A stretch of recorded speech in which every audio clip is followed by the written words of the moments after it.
Okay, guys, welcome back to Gut Check Time. I'm your host. Today, we're going to be doing divisional gambling picks and straight up picks. I had a rough week last week. I went 0-4 on straight up picks, 2-6 in gambling picks. Not good. I will do better this week, I promise. But before I get started, can you please hit that like button? Please subscribe down below. Really helps out the channel. Please do that. First game up, 4:35 Saturday today. Minnesota versus San Francisco. Minnesota's getting 7 points on the road. Minnesota came off a huge win last week. It's Kirk Cousins' biggest win of his career. That's without a doubt. And can they keep it going? Can they keep this momentum going? This Vikings team is immensely talented.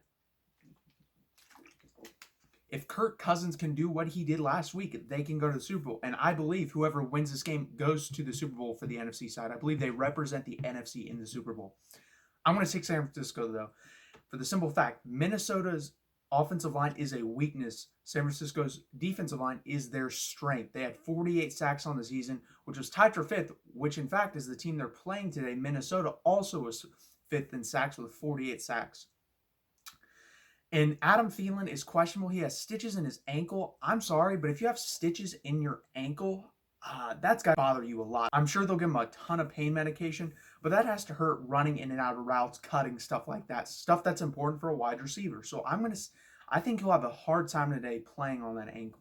San Francisco only allows 17.8 points per game, also fifth in the National Football League. For Minnesota to win this game, they're going to have to run the ball somewhat effectively. I don't think you have to be super effective with it, but you have to be effective enough, like 4 yards a carry, and do it often. That way it sets up the play action, which Kirk Cousins is great off the play action. These teams are run fairly similarly.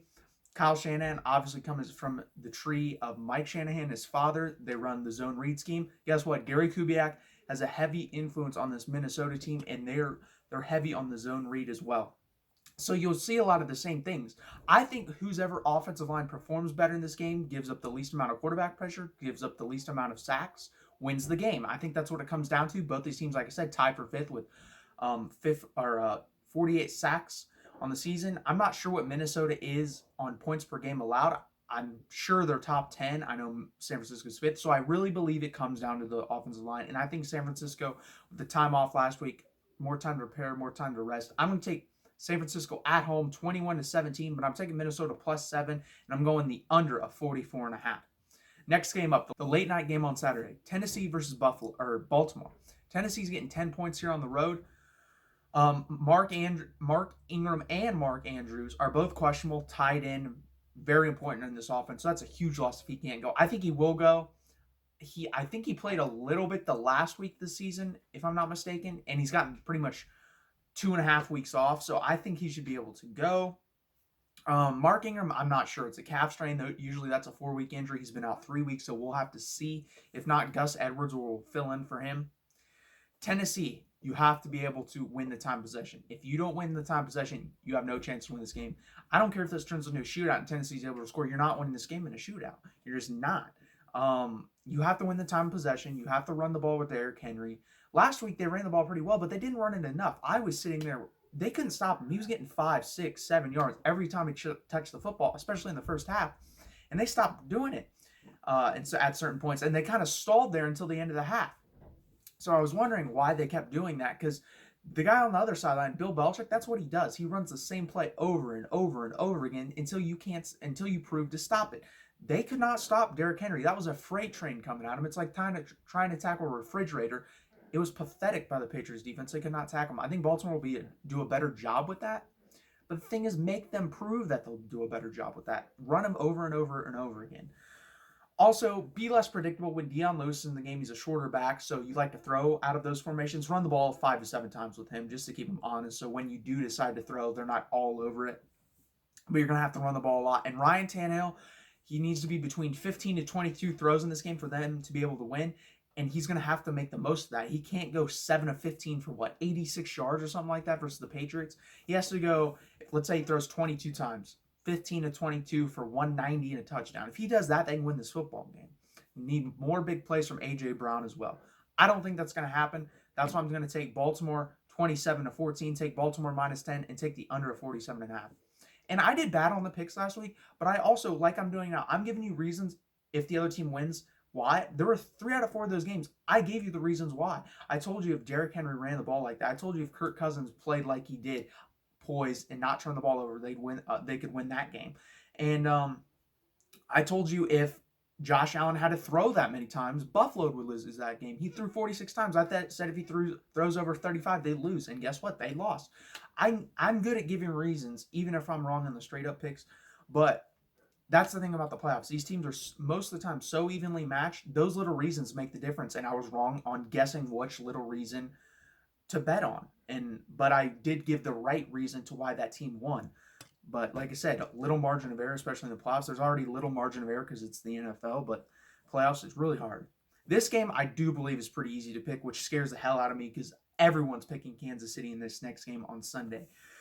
And for that reason, I'm going to pick Kansas City, but it scares me. It really does. It scares me to bet against Deshaun Watson. I love that guy. He's fun to watch. Really good player. Doesn't lose very often. Now I'll give you the keys to the game. If Houston wants to win this game, you can't let Deshaun Watson get sacked 7 times. He got sacked 7 times versus Buffalo last week. 7 times. That's too much. And also, you're going to have to run a little bit more. I think they ran the ball 33 times for 141 yards. And I would like to see that up to about 40 times to keep Patrick Mahomes on the sideline. But the yards per carry wasn't bad. I believe that's around 4.3 yards per carry.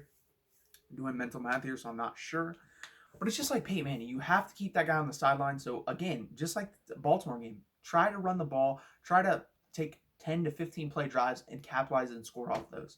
Now, if Kansas City's defense isn't playing well, which they have been the last 6 weeks of the season, you can get into a shootout. I believe Houston has the weapons to get into a shootout with Kansas City. So that could change the game as well if Kansas City's defense does play well. My bet is they play well, especially Andy Reid on a bye week. Off a bye week, I believe only has 1 or 2 losses in his whole career, so he's spectacular. And he's way better than Bill O'Brien. Bill O'Brien's a terrible coach. And another thing is, the Texans got very lucky last week. I mean, you're playing a quarterback and Patrick Mahomes who isn't going to make the idiotic mistakes Josh Allen did. Josh Allen trying to pitch the ball with over a minute left in the game. Josh Allen trying to throw into double coverage to a fullback 40 yards down the field. It makes no sense.